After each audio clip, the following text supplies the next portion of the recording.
Cubbon park.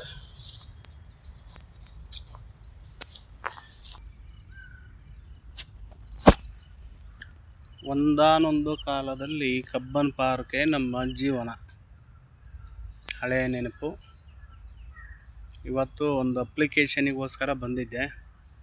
ತುಂಬ ದಿನ ಆಯಿತು ಬಂದು ಹೋಗೋಣ ಅಂತ ಅಂದ್ಬಿಟ್ಟು. Ever green Cubbon park. ಇಲ್ಲೆಲ್ಲ ಬಿದಿರು ಬೆಳೆ ಒಳ್ಳೆ ಚೆನ್ನಾಗಿ ಮಸ್ತಾಗಿತ್ತು ಆಗಿನ ಟೈಮು.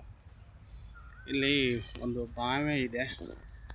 ಆ ಬಾವಿ ಸೈಡಲ್ಲಿ ಮಲಗ್ತಿದ್ವಿ ಒಂದು ಟೈಮಲ್ಲಿ. ಒಳ್ಳೆ ಸಾಕತ್ತ ಪ್ಲೇಸು.